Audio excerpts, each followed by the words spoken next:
Buenas noches, Dios les bendiga. Estamos en la clase de Historia del Cristianismo 2. Hoy vamos a estar tratando de cubrir capítulo 47 y capítulo 48. Y si no se logra, pues no se logra. Pero tenemos ahí un poquito de todo. Traté de hacer lo mejor que pude con las diferentes cosas que quería que fuesen cubiertas, pero vamos a ver si el tiempo no nos traiciona y podemos cubrir suficiente de lo que queremos hablar hoy. Así que vamos a estar comenzando con la reforma, y esto que ven aquí, no le hagan caso, porque vamos a estar hablando de la reforma conciliar. La reforma conciliar. ¿Ok? Y habiendo dicho eso, vamos a hacer una oración para entonces comenzar. Padre Santo, Dios de la gloria, te alabamos, Señor. Te exaltamos, te bendecimos, te damos gracias. Te pedimos por los hermanos que están conectados en esta clase de historia del cristianismo. Pedimos que seas tú con ellos y que nos ayudes a todos, inclusive a mí, a poder entender todo lo que vamos a llevar y enseñar, y que ellos, Señor, si tienen algo que aportar, pues así lo puedan hacer en esta clase. Pedimos que seas tú guiándonos en todo y oramos estas cosas en el nombre de Cristo Jesús. Amén. Muy bien, vamos a estar hablando hoy primero de la reforma conciliar y vamos a tratar luego de cubrir lo que es a las personas de Wycliffe y la persona de Hus, ¿ok? Pero vamos rapidito a movernos con esto de lo que es la reforma conciliar. Tal concilio puede abrogar los privilegios papales y contra él no hay apelación posible. Puede además elegir, rebajar o deponer al papa. Puede hacer nuevas leyes y cancelar las antiguas. Dietrich de Niem. Y aquí nos encontramos en una situación bien particular en la historia de la iglesia, y es que llega un punto donde hay una situación donde hay multiplicidad de papas. Entonces, pues vamos a ver más adelante que habían 3 papas. Y esto estaba causando graves problemas. Imagínense, 3 papas a la vez. Entonces, ¿qué está pasando? Que se tiene que establecer lo que es un concilio para bregar con las cosas que estaban pasando. Vamos a leer un poquito y entonces vamos a profundizar acerca de este tema. Durante la era de los gigantes, cuando la iglesia amenazaba dividirse a causa de la controversia arriana, Constantino decidió convocar una asamblea a la que concurrían obispos de todo el imperio. A partir de aquel concilio de Nicea y por varios siglos, cada vez que la iglesia se enfrentaba a una situación semejante, se apelaba al discurso de convocar un concilio universal o ecuménico. Pero durante la era de los altos ideales, el auge del poder papal fue tal que los concilios quedaron supeditados a los papas. Ejemplo de esto fue que hemos visto en el siglo IV, concilio de Letrán, convocado por Inocencio III, para aprobar una serie de medidas que él y su curia habían determinado de antemano.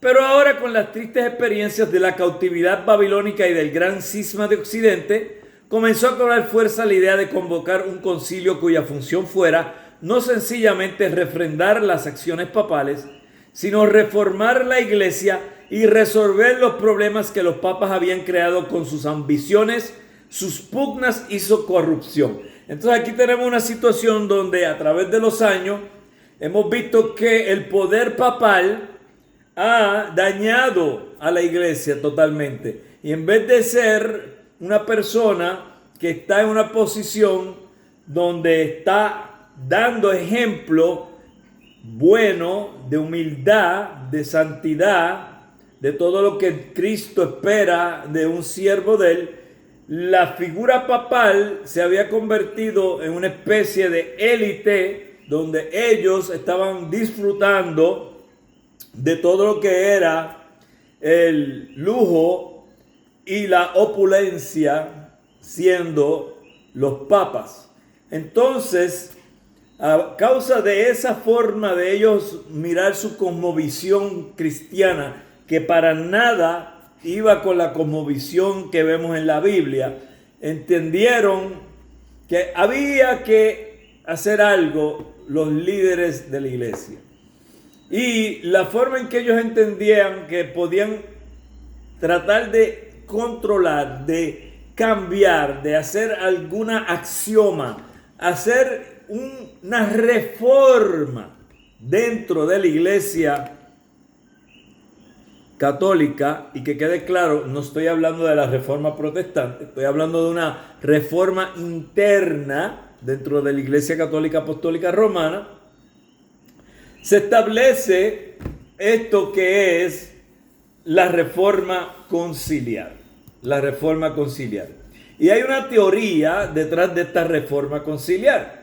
Aunque los papas y cardenales parecieron prestar oídos sordos por largo tiempo, el hecho en que toda la cristiandad occidental se cansaba de los desmanes de los potentados eclesiásticos y anhelaba una reforma moral de la iglesia durante el periodo de la cautividad babilónica, o sea, del tiempo en que estaban teniendo control, ¿verdad?, sobre todas esas provincias.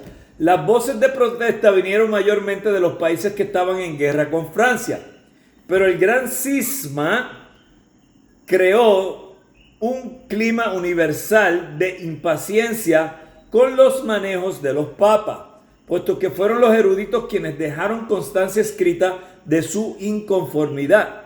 Nos vemos obligados a dirigir nuestra atención principalmente hacia esos testimonios, pero al hacer esto no debemos olvidar que para las masas no se trataba solo del escándalo de que hubiera dos papas. Vamos ahorita a ver que son tres que entran en escena, porque de los dos papas que están hablando es del cisma papal que hubo entre los dos papas que están discutiendo que quién era el papa, que era el verdadero papa, sino también y sobre todo la explotación económica que acarreaban la ostentación y la necesidad políticas y militares de los contendientes. La simonía, el absentismo y el pluralismo que servían la ambición de los poderosos redundaban en impuestos cada vez más altos para las masas. Así la iglesia, que en sus primeros siglos y aún después en sus mejores momentos había sido defensora de los pobres, se convirtió en un peso más sobre las clases oprimidas. Así que vemos que en un principio la iglesia sí estaba haciendo la función que tenía que hacer de ayudar al necesitado, al pobre, al que estaba oprimido, etcétera, etcétera. Pero a la vez que la iglesia fue adquiriendo poder a través de los años, la iglesia fue perdiendo su camino. Y entonces esta figura de los papas, que en su comienzo básicamente todos aquellos que eran obispos, escuche lo que digo, todos los que eran obispos, tanto en la iglesia ortodoxa como en la iglesia occidental, en el principio, todos los que eran obispos, que todavía no se había establecido lo que es la iglesia católica apostólica romana, de rito latino, todavía eso no existía. Todos los que eran obispos, de manera cariñosa se les decían papa, pero era como decir papá, como una figura paternal.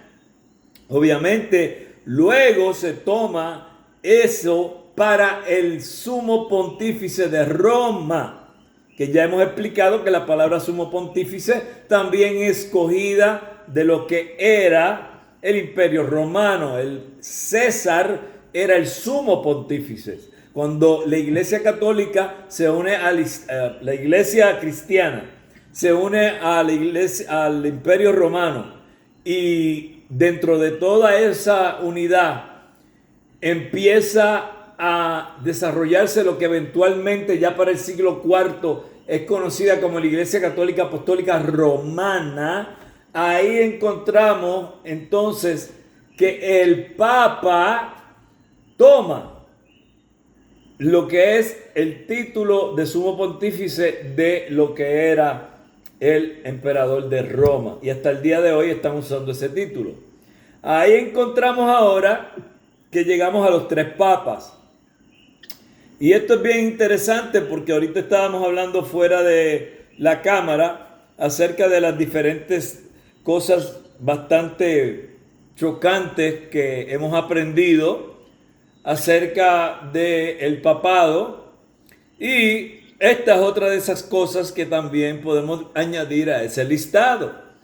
Si ciertamente están enseñando en la ICAR que el papado es una descendencia directa, constante y fidedigna de lo que es el primer papa según ellos, que era Pedro, hasta el día presente.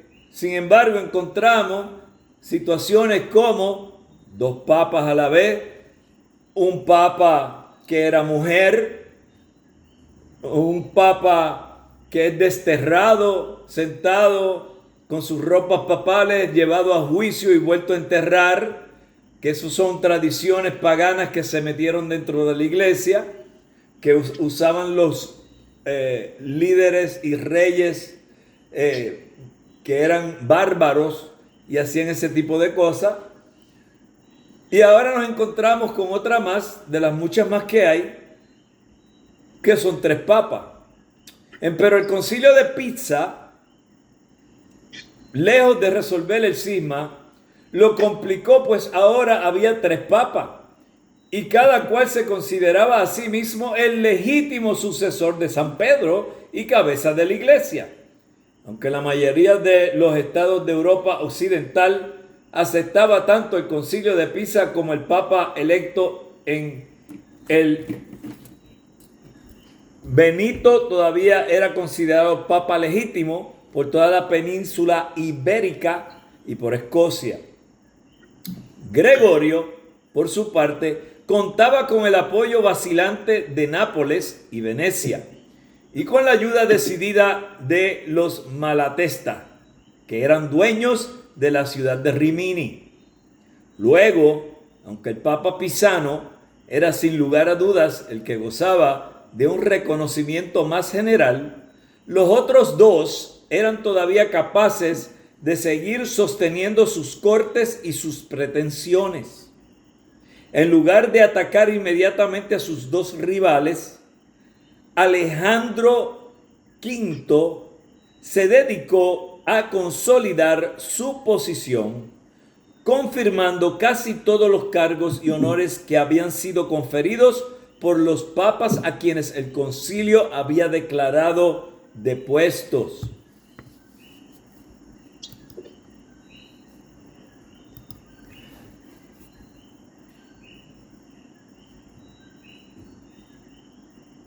Pero esto quería decir que, aunque él mismo era un franciscano,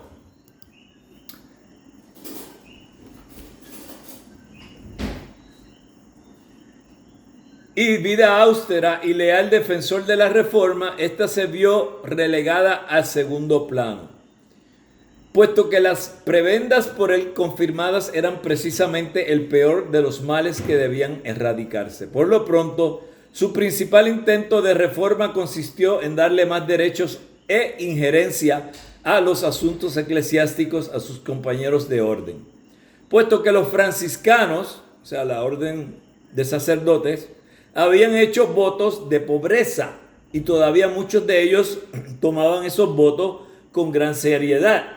Alejandro parece haber abrigado la esperanza de que su orden pudiera ser su brazo derecho cuando llegara el momento de dedicarse de pleno a la tarea de reformar la iglesia. Sé que le está contando en que esa apariencia que está dando ese grupo franciscano, que en sus raíces se movía bajo los votos de pobreza y de humildad, le diera a él la ventaja cuando llegara el momento de realmente terminar eligiendo a quién de los 3 iban a terminar siendo el que se iba a mantener como el gran, único y legítimo papa.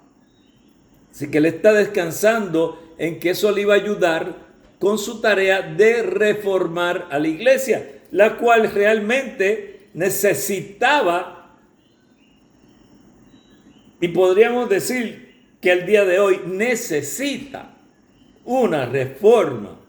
La Iglesia Católica ahora, más que nunca, podemos ver que está en necesidad de una reforma. Si nos movemos hacia lo que está sucediendo en Alemania, con los sedevatentistas estos que están diciendo claramente que el que está ahí no es, y los sedevatentistas llevan años diciendo que no ha habido un legítimo papa en la silla. Si cierto es que nosotros no creemos en la posición de papa como ellos enseñan esto, porque nosotros estamos claros que los ministerios son para este tiempo evangelistas, pastores y maestros, y para el tiempo apostólico, apóstoles, profetas, evangelistas, pastores y maestros. Papa, ni cardenales, ni arzobispos, ninguna de esas cosas están en la Biblia ni existen. Pero si cierto es que están mal y que están enseñando cosas erróneas, también es cierto que aunque no nos guste, y muchos de nosotros podríamos decir que no lo son, la Iglesia Católica Apostólica sí es una rama del cristianismo, aunque está errada. Pero tenemos otras iglesias evangélicas que son de las ramas del cristianismo y están erradas también. Así que eso no ha de sorprendernos, ¿verdad? Eso es así. Ok, pero en todo caso lo cierto es que Alejandro solo logró enemistarse con el resto del clero, para quienes los mendicantes eran un estorbo, y que nada se había hecho contra los males que aquejaban a la iglesia cuando el Papa murió poco más de 10 meses después de ser electo. O sea que realmente no logró hacer nada, y muchos veían que esas posiciones de pobreza y votos de pobreza y prácticamente como mendigos no ayudaban en nada a los problemas que tenía internamente la ICAR. Alejandro murió en Bolonia y allí mismo se reunieron los cardenales para elegir a su sucesor, que resultó ser el menos digno entre ellos, Baltasar Cosa. Las cosas, cuando tú piensas, quizá pues ahora eligen un papa que va a arreglar la situación. No, de todos los que habían, escogen el peor de ellos. Este hombre, quien había comenzado su carrera como pirata y era a la sazón dueño, más que dueño, tirano de Bolonia. O sea que este tipo era un opresor de las masas de ese lugar. Y habían diversas versiones acerca de lo que sucedió en el cónclave. Ya ustedes saben que yo les explico a ustedes que el cónclave es donde todos los cardenales se encierran para tomar la decisión, votando allí quién va a ser el próximo papa. Y ya se estaba hablando de que dentro del cónclave habían versiones diferentes de lo que estaba sucediendo allí, y no porque fuese bueno. Entonces no cabe duda de que el hecho de estar reunidos en Bolonia, que era el lugar donde este hombre, Baltasar Cosa, tenía control absoluto de esa ciudad de Bolonia, y allí es donde se lleva a cabo el cónclave, tiene un gran peso en la decisión que toman estos cardenales. Y se cuenta que Cosa, hablando de Baltasar, rechazó altaneramente a todos los candidatos. O sea que él, como él ya de por sí tenía ínfula de grandeza, tenía control de ese lugar allí, todos los que fueron recomendados dentro del cónclave, él decía que no a todos. Y lo hacía con altivez y altaneramente. Y que por fin tomó la estola papal, que era lo que él quería. Baltasar quería ser el papa. Y terminó siendo electo el papa. Así que podemos ver cómo la corrupción continúa dentro de la Iglesia Católica Apostólica Romana. Se colocó la estola sobre sus hombros y declaró: yo soy el Papa. Sea cual fuere el modo en que el nuevo Papa fue electo, que obviamente después de mirar toda la evidencia que tenemos, sabemos que hubo gato encerrado en esa elección. El hecho es que tomó el nombre de Juan 23 y que pronto trató de llenar sus arcas. Recuerden que este hombre era pirata. ¿Ok? Entonces, ¿qué es lo primero que hace? Empezar a llenar sus arcas mediante una guerra contra Ladislao de Nápoles, de la que esperaba obtener un rico botín. Pero las cosas no le salieron como Juan esperaba, y pronto se vio solo y amenazado por los napolitanos que estaban a punto de tomar la ciudad. Acuérdense que esto está pasando en Italia, ¿ok? Él toma el nombre de Juan 23, pero su nombre de pila es Baltasar Cosa, ¿ok? ¿Qué cosa? Fácil de aprender, que era Baltasar Cosa, ¿verdad? Es una cosa fácil de aprender. A la postre el concilio exigió la renuncia de Juan 23. Este pareció acceder, pero tan pronto como se le presentó la oportunidad, se disfrazó de lacayo y paquetes quiero y huyó de Constanza. Durante más de 2 meses, el antes poderoso papa anduvo fugitivo. Cada vez se hacía más difícil su situación, pues su principal protector entre los nobles, el duque de Austria, fue aplastado por el emperador y a partir de entonces le fue casi imposible encontrar asilo. Cuando por fin fue apresado y llevado de vuelta a Constanza, estaba abatido y dispuesto a renunciar. Sin más tardanza, el concilio aceptó su renuncia y lo condenó a pasar el resto de sus días prisionero por temor a que volviese a reclamar la tiara, o sea, el trono, la corona papal. Ahora, ese es uno, pero acuérdense que habían 3. Hay 3 que están diciendo: yo soy el papa. Así que todavía quedan 2 papas. El 4 de julio, poco después de la abdicación de Juan 23, Gregorio XII siguió su ejemplo. En cuanto a Benito XIII, sus seguidores quedaron reducidos a un puñado cuando el emperador Segismundo, mediante una serie de negociaciones con los estados ibéricos, logró que todos le retiraran su obediencia.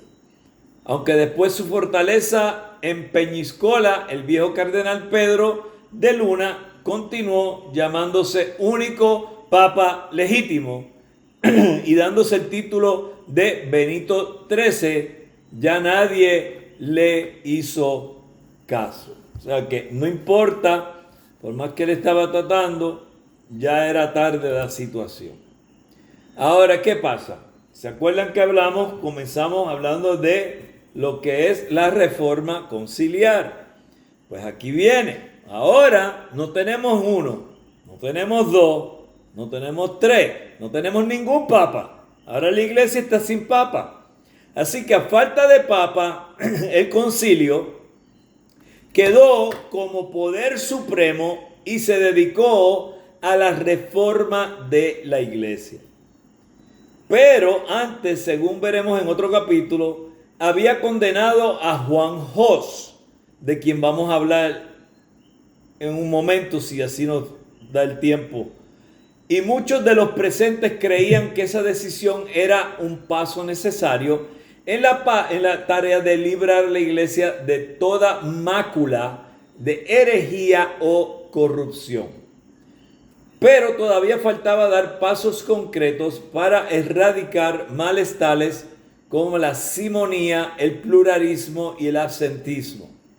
A esta tarea se dedicó entonces el concilio y pronto descubrió que, aparte de una serie de decretos de carácter general, era poco lo que podía hacerse de inmediato.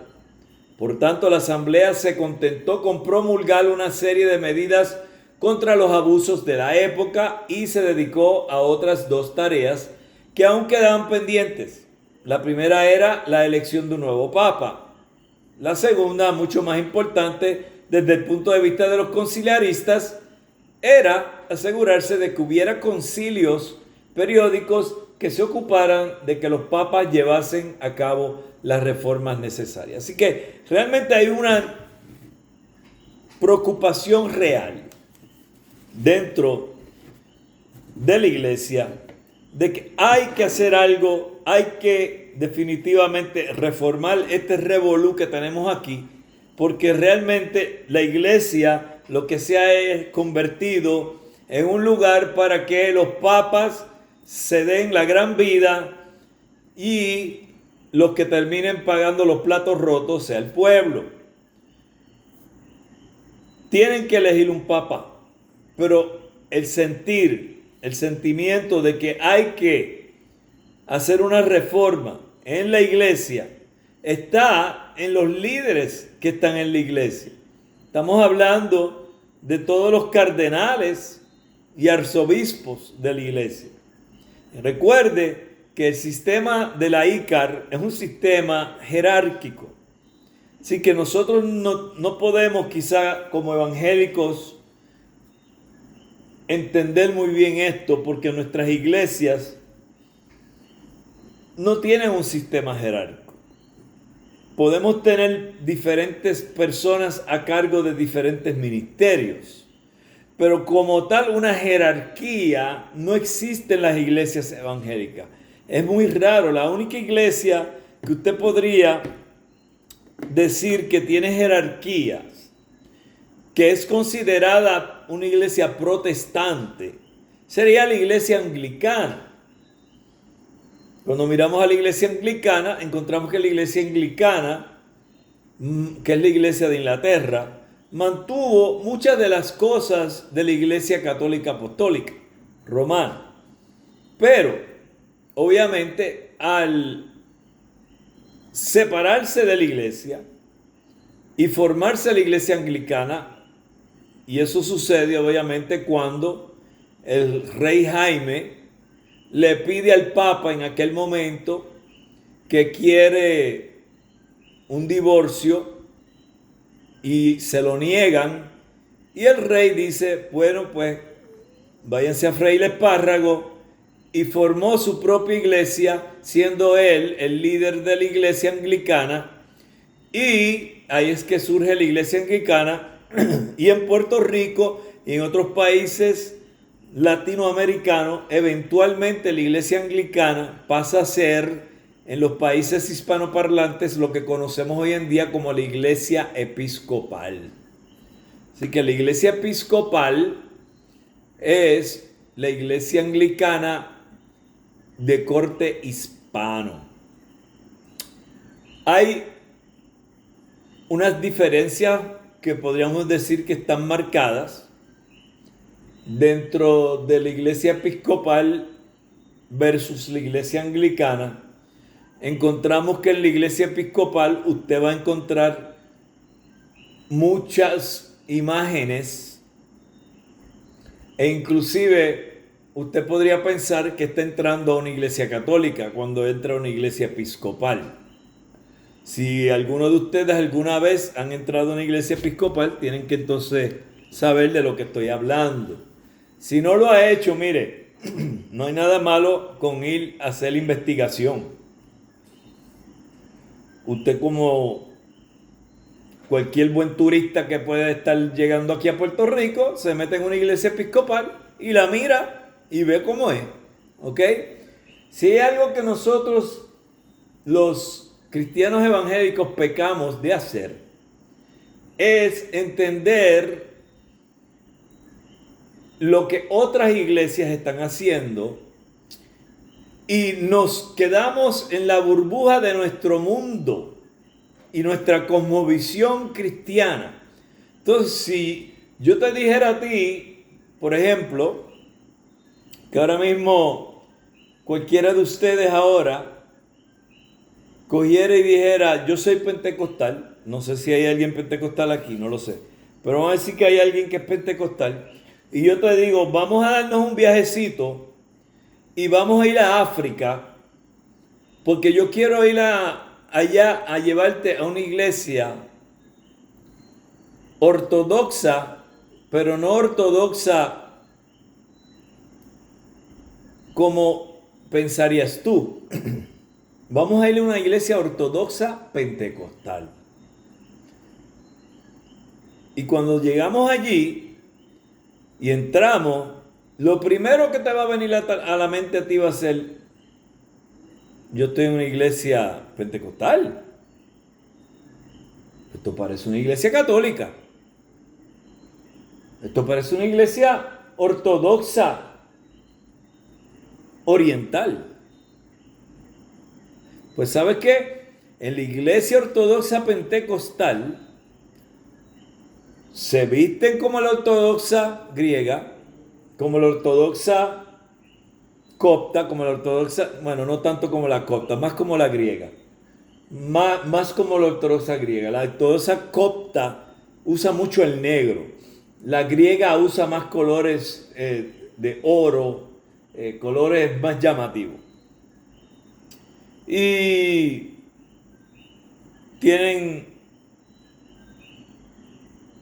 son iconoclastas, tienen cuadros por toda la iglesia de todos los santos que han existido a través de la historia, contando la historia de esos santos. Pero cuando tú entras a lo que es el mensaje, es un mensaje evangélico, y ellos hablan en lengua, hacen todo lo que tú ves en una iglesia pentecostal. Sin embargo, no es la iglesia pentecostal que tú conoces. Y son protestantes, son evangélicos. Entonces nosotros tenemos que aprender que porque alguien sea diferente en la expresión, no quiere decir que esté mal. Nosotros hemos sido enseñados estilo americano. Recuerde que cuando llegaron aquí las iglesias evangélicas, de donde vinieron fue de Estados Unidos. Entonces nosotros hemos aprendido a ser cristianos desde la cosmovisión americana. Porque antes de ellos, la única iglesia que había era la católica apostólica romana, porque fue por Colón y su descubrimiento de las Américas que recibimos el catolicismo.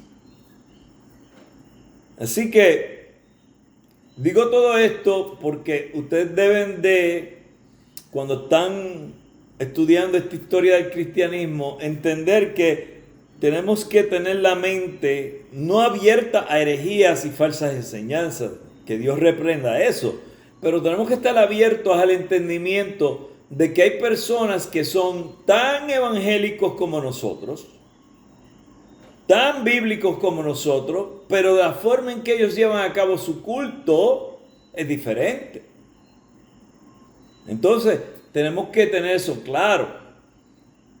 Ahora, cuando hablamos de la ICAR, lamentablemente, no podemos decir lo mismo porque en la ICAR están haciendo cosas que son claramente antibíblicas. Entonces no es lo mismo yo vestirme con unas ropas tradicionales ortodoxas y llevar a cabo un culto evangélico que yo vestirme como se visten los de la Iglesia Católica y en vez de llevar un culto evangélico estoy llevando una misa mezclada con idolatría y paganismo. Ya ahí tenemos un serio problema, ¿verdad? Muy bien. Cansados de un concilio que había durado 3 años, los miembros de la asamblea decidieron que en lugar de insistir de inmediato en la reforma, sencillamente garantizarían que el movimiento conciliar pudiera continuar y después elegirían un nuevo papa. De la continuación del movimiento trataron de asegurarse mediante el decreto de Frankens, que ordenaba que volviera a haber asambleas conciliares en el 1423-1430 y que cada 10 años a partir de entonces, hecho esto, entre los cardenales presentes y una comisión del concilio eligieron un nuevo papa, que tomó el nombre de Martín V.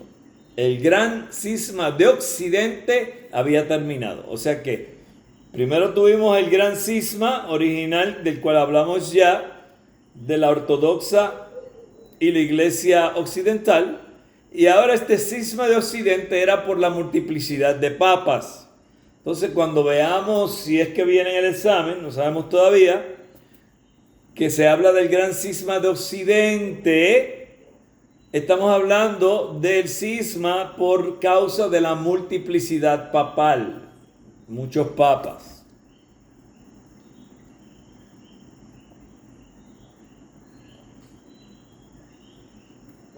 Pero, aunque este movimiento, pues, había logrado auge, se empezó a decaer cuando el cisma terminó.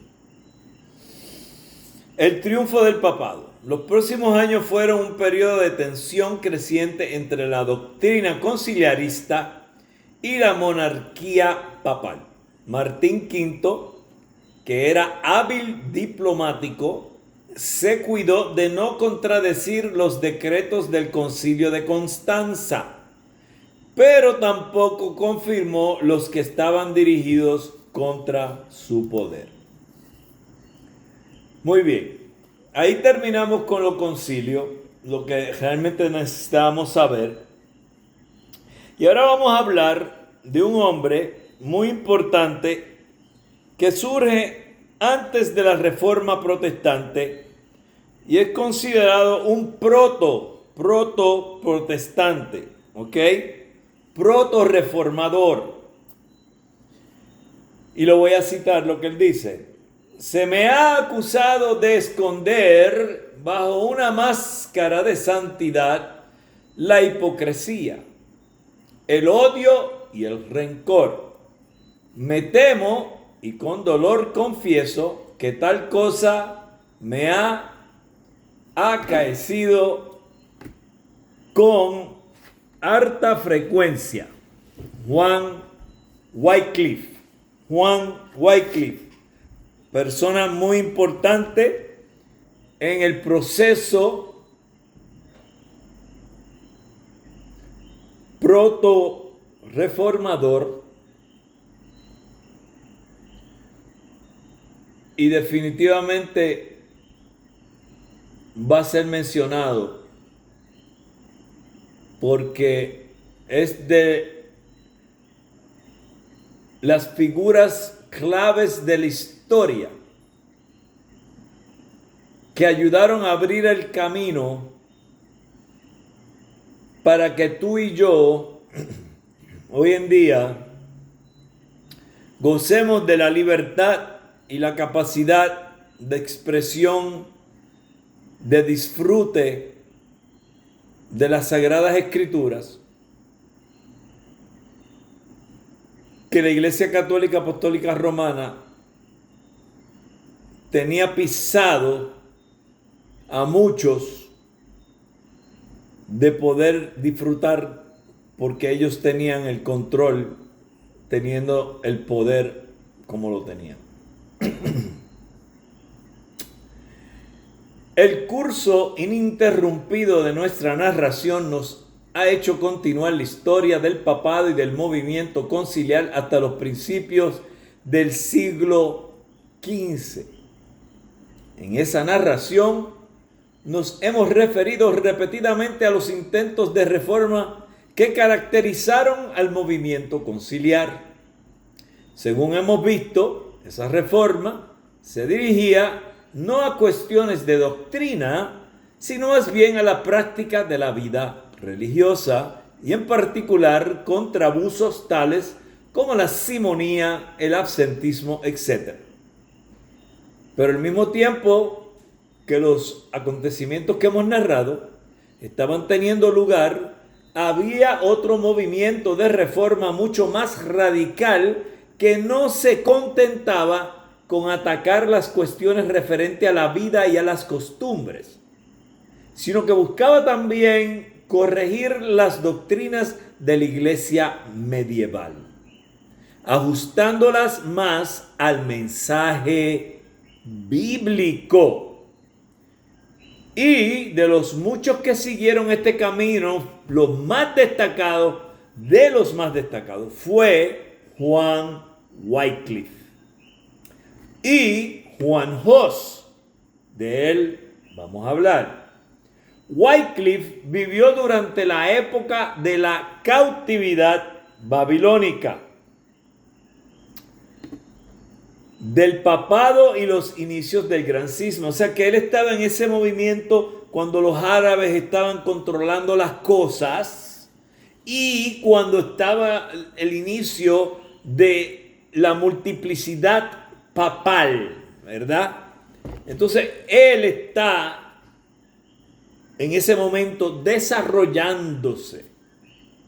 En el caso de lo que es Hus, a quien le vamos a dedicar el próximo capítulo, terminó su carrera en el concilio de Constanza. Muy bien, vamos a ver la vida y obra de Wycliffe. Y vuelvo y le recalco que este hombre es de suma importancia, igual que los próximos 3 hombres de los cuales vamos a estar hablando en esta clase de hoy, en la venidera de la semana que viene. Juan Wycliffe fue uno de esos autores cuyos libros dan a entender muy poco acerca de ellos mismos. La cita que encabeza este capítulo es una de las pocas veces en que Wycliffe nos abre las profundidades de su corazón, y aún en ella nos dice solo lo que podríamos fácilmente adivinar: que sus sinceros esfuerzos reformadores no han estado exentos de toda mácula de pecado. Por tales razones, en poco lo que se sabe de los años mozos de Wycliffe. Y aunque supiéramos más, quizás tal conocimiento nos resultaría particularmente interesante, pues lo poco que conocemos parece indicar una niñez típica de una pequeña aldea de Inglaterra y una juventud dedicada casi exclusivamente al estudio. La mayor parte de su vida transcurrió en la Universidad de Oxford, donde llegó a ser famoso por su lógica y erudición. Allí se le conoció como un hombre dotado de una mente privilegiada, dispuesto a seguir sus argumentos con toda perseverancia hasta sus últimas conclusiones y carente de humor. De esto da testimonio uno de sus seguidores, quien cuenta que años después el arzobispo de Canterbury le dijo acerca de Wycliffe que era un gran erudito y muchos lo consideraban un perfecto hígado. Sí, tenía mucha simpatía el hombre, ¿verdad? De la universidad salió Wycliffe en el 1371 para dedicarse al servicio de la corona. Era la época en que, como hemos dicho en nuestro primer capítulo, existían tensiones entre el trono inglés y el pontificado romano, particularmente lo que se refería a los impuestos sobre el clero que una y otra parte trataban de imponer. Wycliffe salió en defensa de la corona, atacando la teoría según la cual el poder temporal se deriva del espiritual. Fue dentro de este contexto que comenzó a desarrollar sus teorías acerca del señorío, de que trataremos más adelante. También fue enviado como parte de una embajada que discutió con los legados pontificios, los cuales se debatían. Al parecer, su lógica inflexible y su falta de sentido de la realidad política lo hacían poco apto para la diplomacia y por tanto no volvió a ser enviado en misiones semejantes. A partir de entonces se utilizó principalmente como el polemista demoledor que el poder secular empleaba contra sus enemigos eclesiásticos. Fíjense que este hombre no está en el clero, él está fuera del clero, él va a pasar luego a ser parte del clero. Empero, esa misma polémica, el rigor de su lógica, sus estudios bíblicos y el escándalo del gran cisma que comenzó en el 1378, lo llevaron a posiciones cada vez más atrevidas. Muchas de sus doctrinas acerca del señorío, según se iban desarrollando, redundaban en perjuicio no solo del Papa y los poderosos señores de la Iglesia, sino también del Estado. De igual modo que el poder espiritual tenía sus límites, también lo tenía el temporal. Por lo tanto, los nobles que antes lo apoyaron se fueron apartando de él y dejándolo cada vez más desamparado. Wycliffe se contentó entonces con regresar a su querida Oxford, donde contaba con muchos seguidores y admiradores. Pero aún allí se iba cerrando el cerco. Sus doctrinas acerca de la Eucaristía se oponían a las enseñanzas oficiales de la Iglesia. Sus ataques a los frailes, que iban comenzando años antes, le habían ganado muchos enemigos. En el 1380, el canciller de la universidad convocó una asamblea para discutir las enseñanzas de Wycliffe acerca de la comunión, y esa asamblea lo condenó por un escaso margen. Todavía había muchos en Oxford que lo defendían y las autoridades no se atrevían a tomar medidas contra él. Durante varios meses permaneció encerrado en sus habitaciones, privado de libertad, pero libre para continuar escribiendo sus libros cada día más fogosos. Sin embargo, el punto en que las enseñanzas de Wycliffe le dieron a sus enemigos la oportunidad de declararlo un hereje fue su doctrina acerca de la presencia de Cristo en la comunión. Y aquí se pone esto interesante, mi gente. Como ya hemos visto, a través de los siglos y desde los mismos inicios, la comunión había sido el culto cristiano por excelencia.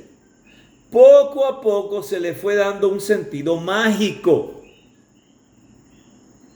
Escuchen, que no tenía al principio. O sea, que la Eucaristía, la cena, y luego yo les voy a hablar un poquito acerca de la historia de la palabra Eucaristía, porque es un poquito largo, para que usted entienda que la palabra Eucaristía no es mala.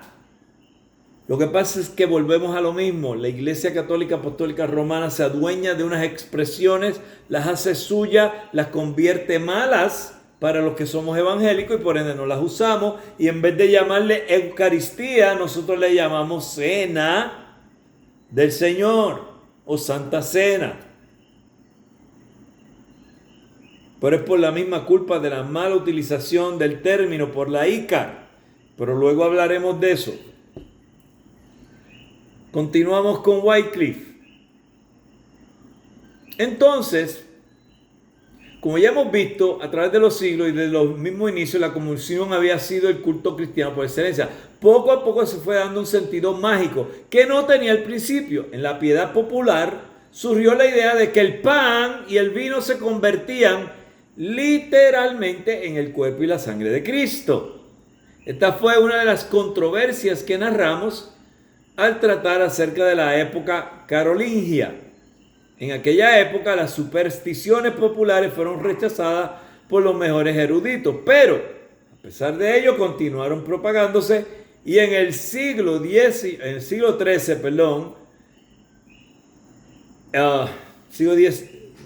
ahí es un 3, no veo, 10, sí, 13. El cuarto concilio de Letrán promulgó la doctrina de la transustanciación. Si ustedes se fijan en la tabla que yo les di de la historia de la iglesia, que la tienen que tener por ahí guardada ustedes, en algún sitio yo les puse ahí cuando comienza la doctrina de la transustanciación, según la cual al celebrarse la comunión la sustancia del pan desaparece y el cuerpo de Cristo ocupa su lugar, al tiempo que se conservan los accidentes del pan, tamaño, color, sabor, etc. Lo mismo se decía acerca del vino y la sangre del Señor.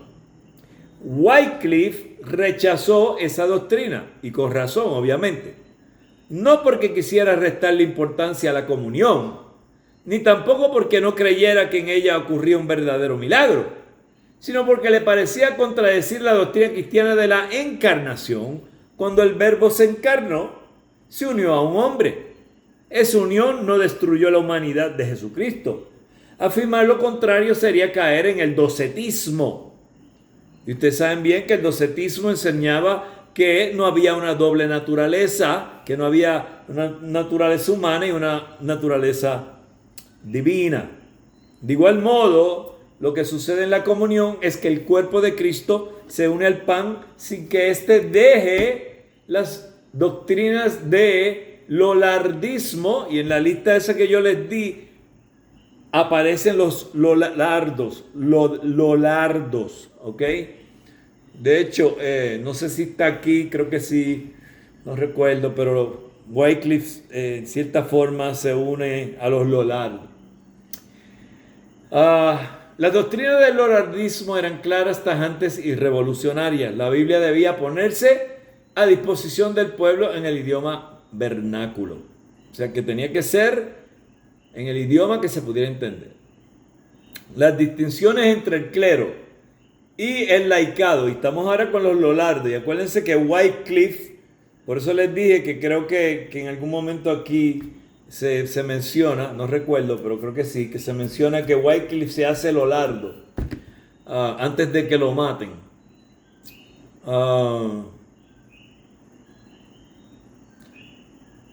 A base del rito de ordenación eran contrarias a la Escritura. La principal función de los ministros de Dios debía ser predicar y el tener cargos públicos que les debiera estar prohibido, pues nadie puede servir a dos señores. Vamos a pararnos ahí porque me estoy adelantando un poco.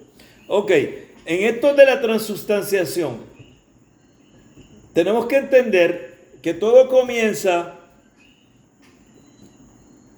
como una forma de llevar la cena del Señor a otro nivel, a un nivel místico, que podríamos decir que casi mágico, como dice el libro. Y el problema con eso es que para Wycliffe no hacía ningún sentido, porque Jesucristo ya se había encarnado siendo Dios. Y cuando Él está dando la última cena, que se reúne con los apóstoles en el aposento alto, encontramos que allí el Señor dice: este es mi cuerpo que es partido por vosotros. Hacer esto todas las veces que lo comieras en memoria de mí. Ahora, pónganse ustedes esta imagen en su mente. Ahí está Cristo con los discípulos. Él coge el pan en sus manos.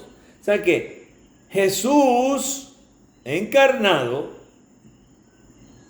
en sus dos naturalezas, la humana y la divina, coge el pan y lo parte. Este es mi cuerpo, ¿ok? Él tiene el pan en sus manos. O sea, él no puede aguantar su cuerpo en sus manos porque él está en su cuerpo. O sea que lógicamente no hace ningún sentido en que haya místicamente o mágicamente una reacción que transforme ese pan en el cuerpo literal y físico de él. Él lo está partiendo con sus manos y está diciendo, este es mi cuerpo, hacer esto en memoria de mí. Es un memorial. De ninguna manera ese pedazo de pan es el cuerpo literal de Cristo.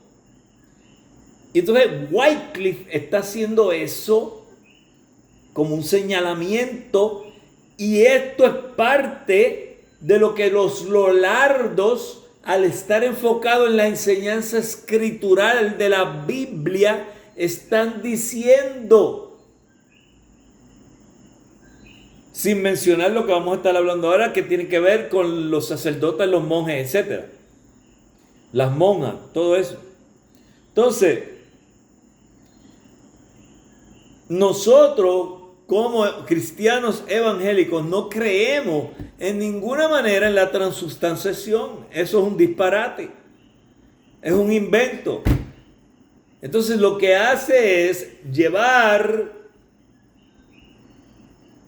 el punto más importante del culto, del servicio cristiano, a que en vez de ser la enseñanza de la palabra de Dios, que debe ser lo más importante en el culto, se pone en segundo o tercer lugar y se le da entonces al partimiento del pan el lugar principal.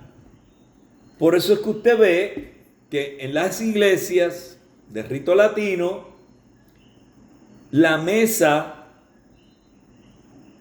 es la que está al frente. Está al frente y el púlpito están a los lados. En una iglesia evangélica protestante, el púlpito está delante. Y solamente el día que hay cena del Señor, se viste la mesa para la cena del Señor. Se celebra la cena del Señor, pero sigue siendo la predicación lo más importante dentro del culto. Porque la palabra es lo más importante. Porque la palabra es la que hace que uno crea. Porque la fe viene por el oír la palabra de Dios. La fe no viene por verle una cena del Señor. Por eso no viene la fe. La Biblia no dice eso. La Biblia me dice que Jesús nos dijo que lo celebráramos para que recordáramos el sacrificio que Él hizo de morir en la cruz en el Calvario por nosotros. Y que lo hiciéramos hasta que Él venga. Eso es lo que dice la Biblia. 1 Corintios capítulo 11. ¿Ok? Entonces,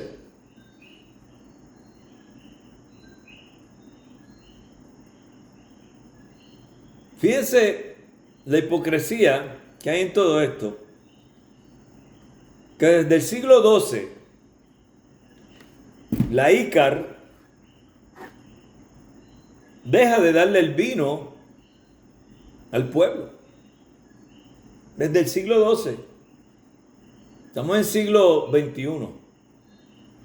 Desde el siglo XII la ICAR dejó de darle el vino al pueblo. Si usted haga este ejercicio también, sea turista, esto no quiere decir que porque usted entre allí, usted está cometiendo un pecado, ¿no? Entre a la iglesia católica un día en la misa, no tiene ni que quedarse para oír todas las cosas que dicen allí. Vaya cuando van a dar la cena o la Eucaristía y tire foto, grabe, para que usted vea que le están dando a todo el mundo el pan, pero no le dan el vino. Jesús dijo, el pan y la copa. Esta es mi sangre. Obviamente, simbólicamente, no es literal. No se convierte.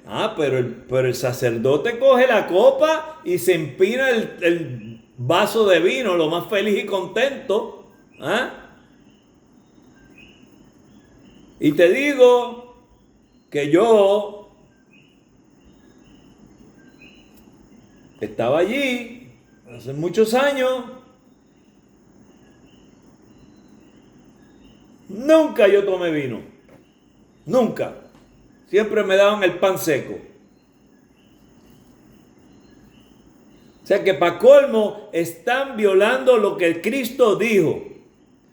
Y yo creo que la presencia de Cristo está. Sí, claro que está. Está porque Cristo está por medio de su Espíritu Santo en nosotros los creyentes. Por ende, cuando yo estoy allí en la cena, claro que Dios está conmigo allí en la cena porque el Espíritu Santo está en mí. Pero no es porque me comí el pan. Él no se mete en el pan o se convierte en el pan. Pero tras que estás enseñando algo erróneo, para colmo también no cumples con lo que dice el Señor de que coman del pan y beban de la copa.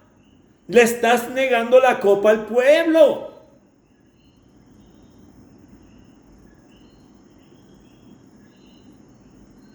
Y han cambiado todo, porque antes la misa era tridentina.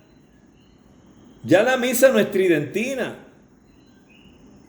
Desde el Vaticano II para acá, es otro tipo de misa. Que para mí, ninguna misa está bien. Dentro de la misa hay cosas que están bien. Pero hay otras cosas que la dañan y por ende yo no puedo participar en una misa. Yo puedo ir a verla en forma de investigación. De hecho lo hice para proyectos de trabajos de estudio. Pero no, nosotros estamos claros. Y ya Wycliffe para aquel tiempo, en el siglo XV, está diciendo, esto está mal. Pero entonces hay un grupo que están los lolardos y ellos también están viendo las cosas que están mal. Los acusan de herejes. Y si ustedes miran en esa lista que yo les di, estoy más que seguro, y no sé si Jerry puede ponerla ahí como hizo la última vez en los mensajes. Porque yo estoy aprendiendo esta máquina nueva, así que no me atrevo a ponerme a hacer nada que vaya a salirme de pantalla y entonces se dañó la clase. Pero Jerry, si me estás oyendo y puedes poner la lámina ahí. ¿Cuál lámina? La lámina donde está la historia de la iglesia católica y las iglesias de tipo anabautista. Y en esa lista estoy seguro que están los lolardos. Esa fue la imagen de... Sí. De la historia de la iglesia. Sí. La subo ahora. Ok. Entonces, ¿qué pasa? Aquí con los lolardos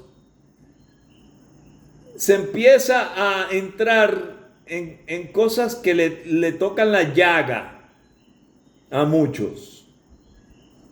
Porque ellos están hablando de que tenemos que regresar a lo que es bíblico. ¿Ok?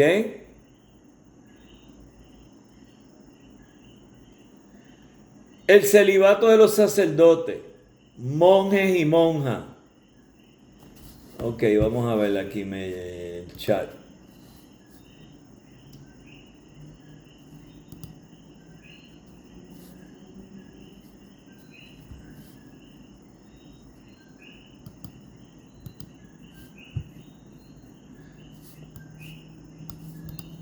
No me deja moverla. Ahí. ¿Ustedes ven esa lámina? ¿La ven? ¿Se ve la lámina? No, Yo no veo nada. ¿No se ve? No. No. Ok. Vamos a ver aquí. tienen que darle download cuando tocan el chat. Lo van a ver que tiene un puntito. Tienen que darle download y baja la lámina y se ve completa. Sí, yo estoy tratando de poner la pantalla, pero no. Tú lo tienes que hacerle drag y ponerle encima de donde está lo de PowerPoint.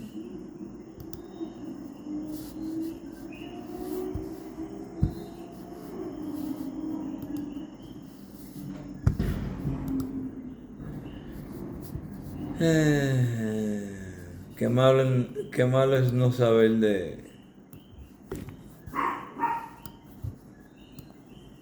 de computadoras así como Jerry. Eso es una Mac. Sí, pero yo. Esto es Me quité ya. Esto es una iMac. Ya me quité. A todo el mundo se lo envió Jerry. Sí, están en el chat. Sí, Si ustedes se fijan y van al chat, sí. vayan al chat. Entonces, en el chat,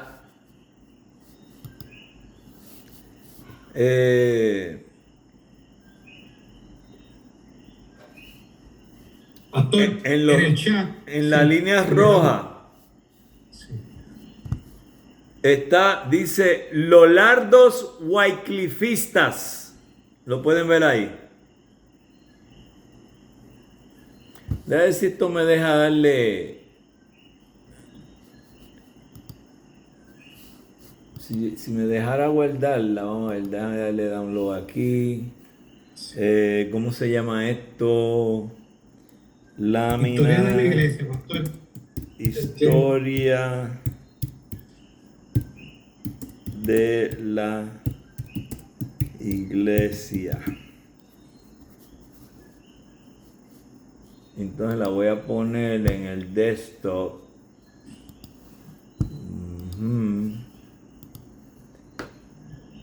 Ok.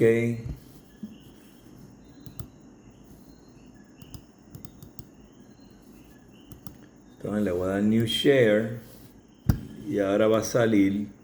Ahí la ven, Sí, mi gente. pastor, se ve. Sí. Ok. Puede usar la lupa que tiene la misma aplicación arriba para acercarlo a la sucesión de iglesias de tipo bautista. Arriba hay una lupa. En el toolbar arriba.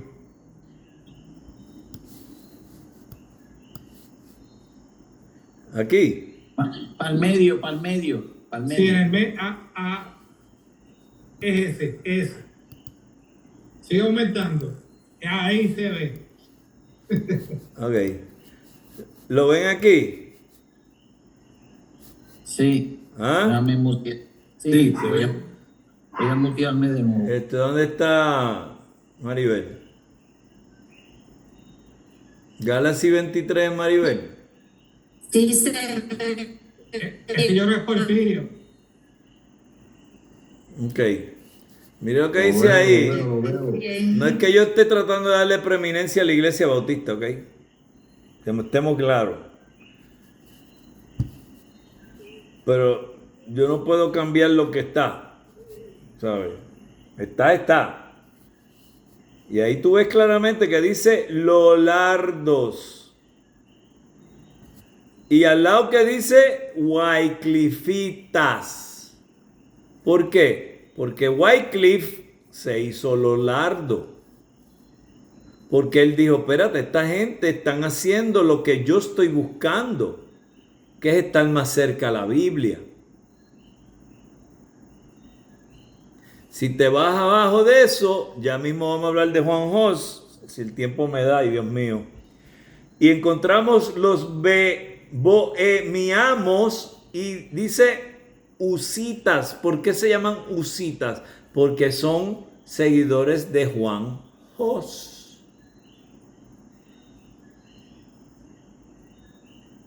¿Están conmigo?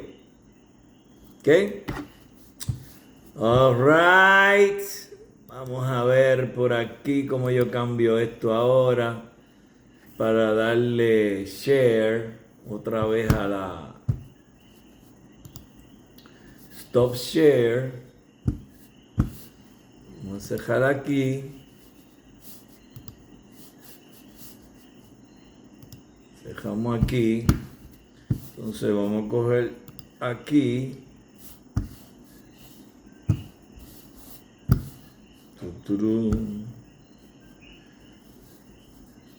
Vamos aquí.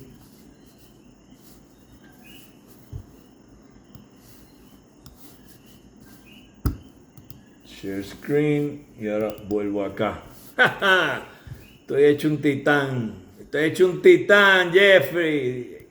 Ah, Jerry. ¿Viste, papá?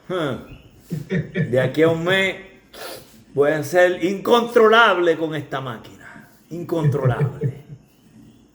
La voy a tener bajo mi dominio total. Ok. Me quedé con las monjas y los monjes. Era una abominación que producía inmoralidad, aberraciones sexuales, aborto e infanticidio. El culto a las imágenes, las peregrinaciones. ¿Se acuerdan que hablamos de eso? Salió en el examen. Las oraciones por los muertos. Por eso es que yo nunca podré ser católico apostólico romano. Una vez uno está en la verdad, uno no va a la mentira otra vez, si es que estuvo allí. Hay quienes han tenido la bendición de ser evangélicos desde toda su vida y no tuvieron que pasar por ese martirio. Y la doctrina de la transubstanciación, ahí está lo que estaba hablando Wycliffe. Los Lollardos estaban en contra de esto.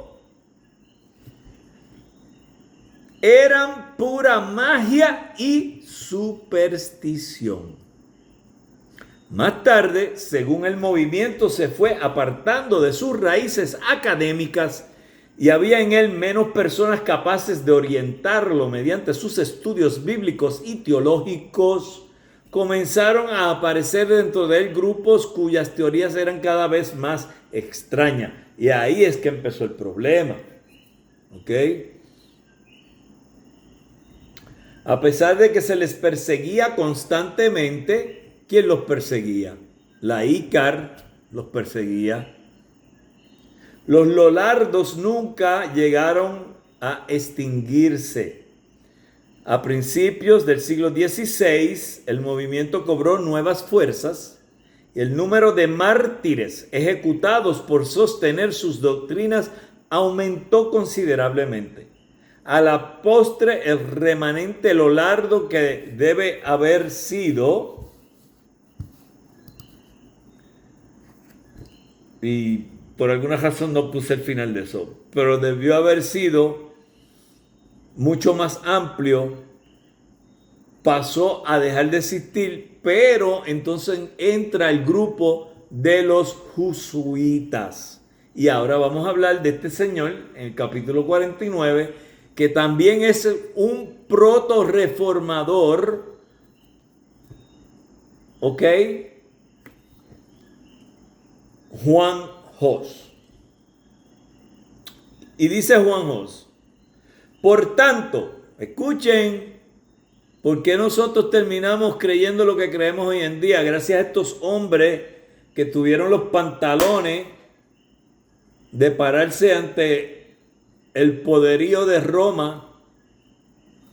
Por tanto, ni el Papa es la cabeza, ni los cardenales son todo el cuerpo de la Iglesia Santa, Católica y Universal.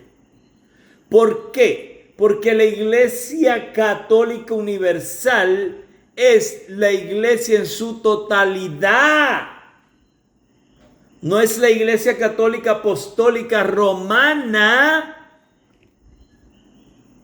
Porque la iglesia verdadera de Cristo solamente tiene una cabeza, y dice Juan Hus, porque únicamente Cristo es la cabeza. y sus predestinados son el cuerpo, y cada uno es miembro de ese cuerpo. Juan Hus dice esto. Mientras Wycliffe se enfrentaba a las autoridades eclesiásticas en Inglaterra, en la lejana Bohemia se estaba gestando un movimiento reformador muy semejante al que él propugnaba. Bohemia, en lo que después fue Checoslovaquia, estaba estrechamente unida al Imperio Alemán. De hecho, en el 1346, el emperador Carlos IV había heredado el trono de Bohemia y a partir de entonces las relaciones entre ambos países habían sido muy estrechas. En Bohemia, al igual que en el resto de Europa, se hacía necesaria una reforma eclesiástica, pues la simonía, el boato de los prelados y la corrupción moral eran comunes. Se calcula que aproximadamente la mitad del territorio nacional estaba en manos de eclesiásticas, mientras la corona poseía una sexta parte. Por tanto, no ha de sorprendernos el que muchos reyes bohemios trataran de limitar el poder de la jerarquía eclesiástica y que por esa razón apoyaran el movimiento de reforma.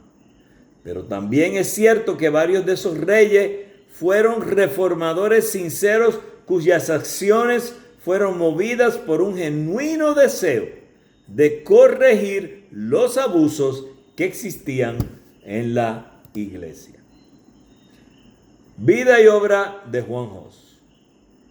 Nacido alrededor del 1370, de una familia campesina que vivía en la pequeña aldea de Husinek, Juan Hus ingresó a la Universidad de Praga cuando tenía unos 17 años.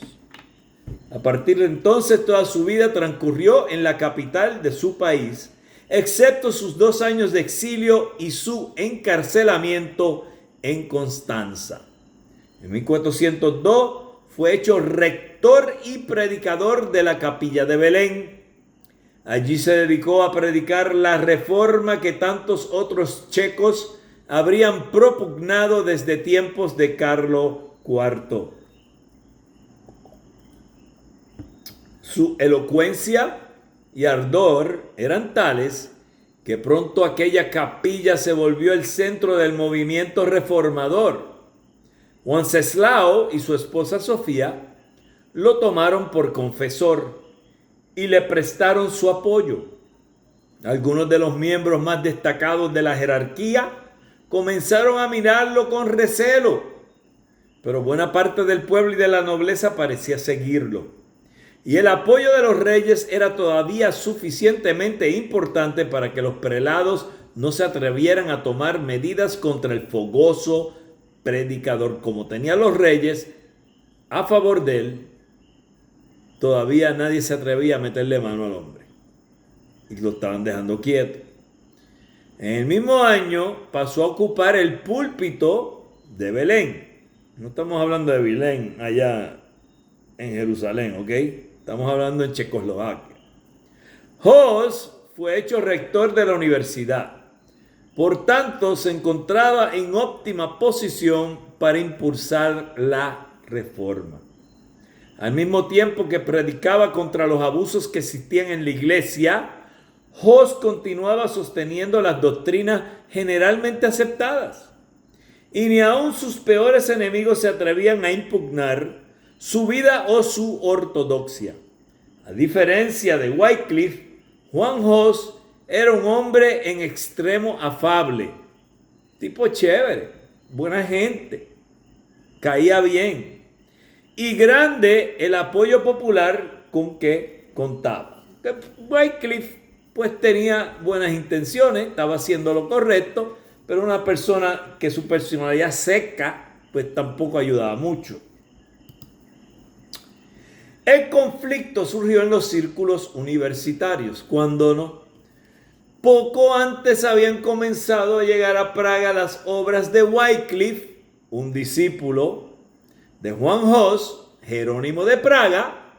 Pasó algún tiempo en Inglaterra y trajo consigo algunas de las obras más radicales del reformador inglés. O sea que trajo, este señor Jerónimo de Praga, trajo de allá las obras de Wycliffe, porque estuvo allá en Inglaterra.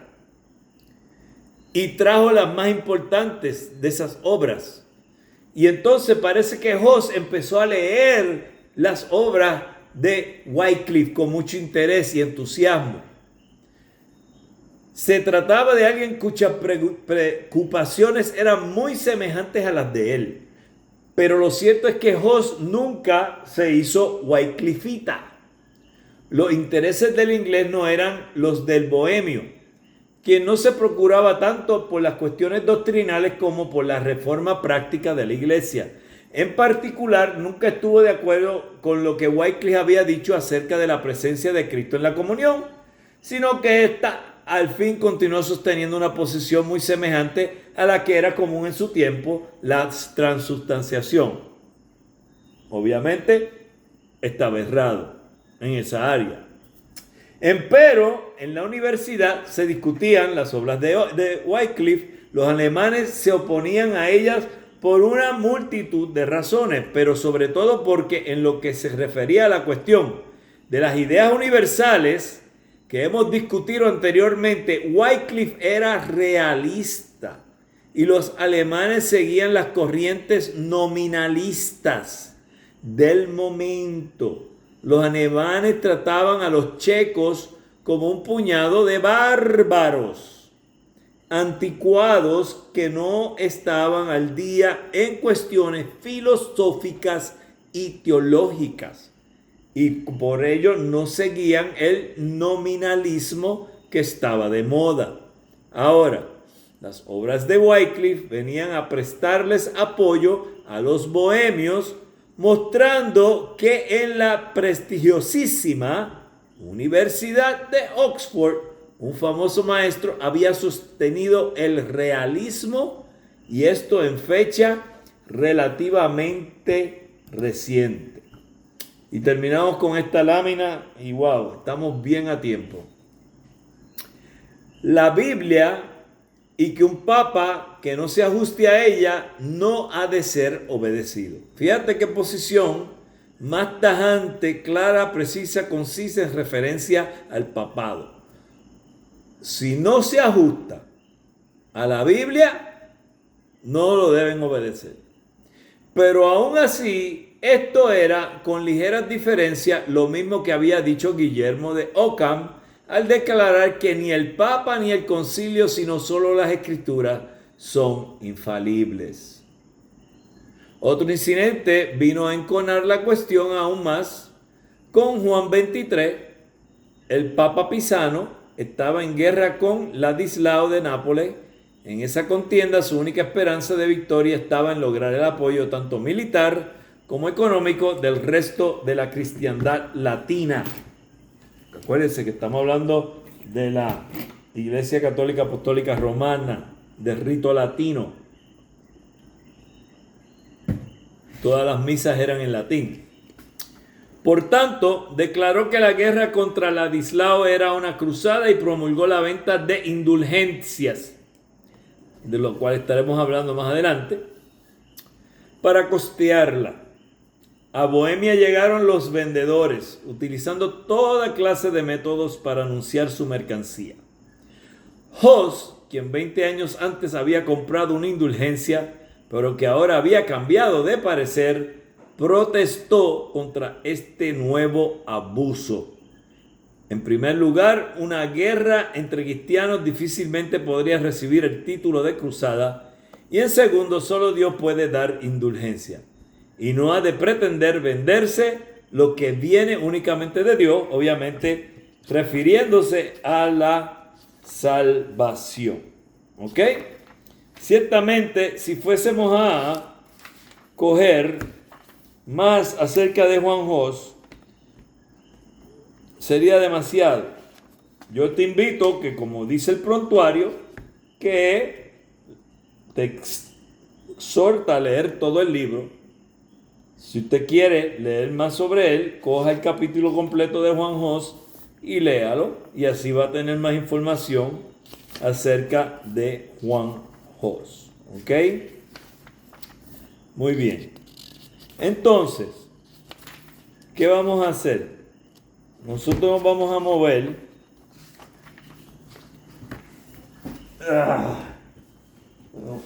Tengo que venir acá ahora.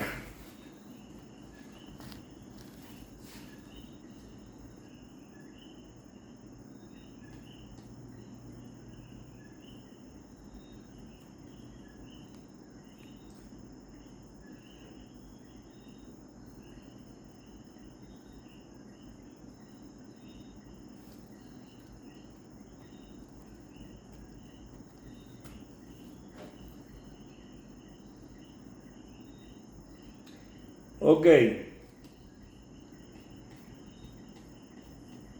Vamos a...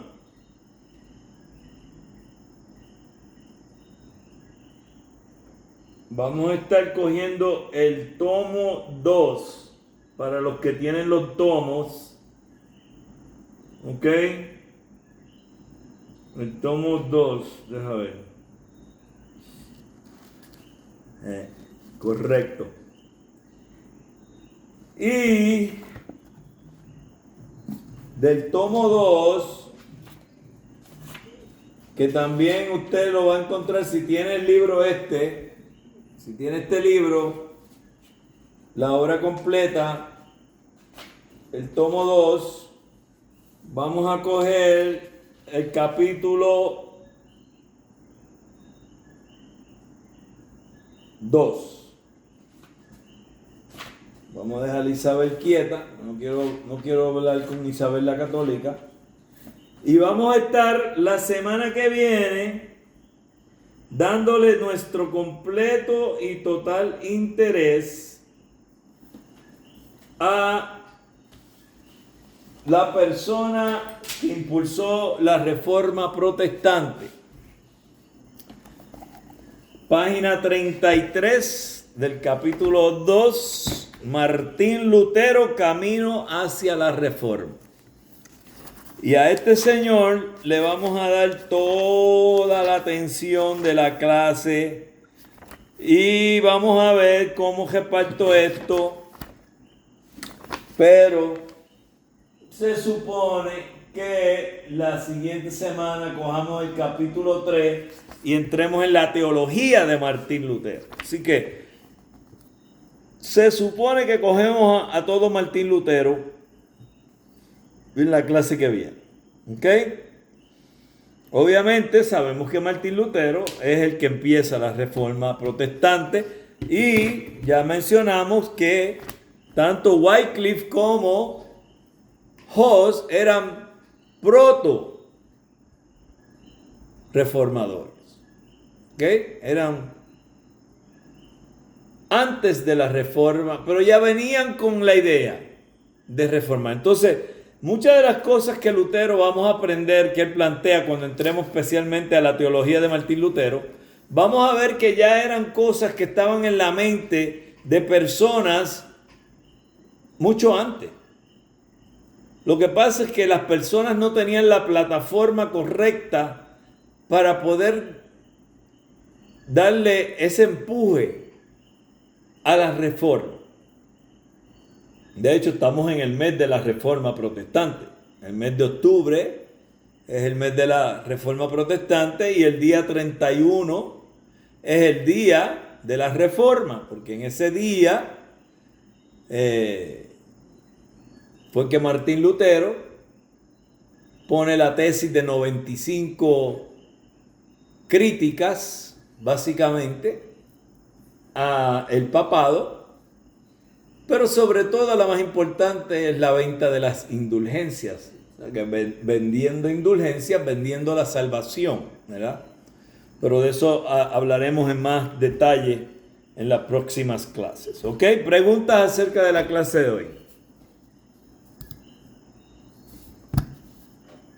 Preguntas. Yo me río con unas fotos que ahí tienen Jerry y Arturo tienen unas fotos de lo más elegantes ahí en su Zoom. Voy a tener que hacer algo así también. Bueno, hasta aquí seguimos terminamos la grabación.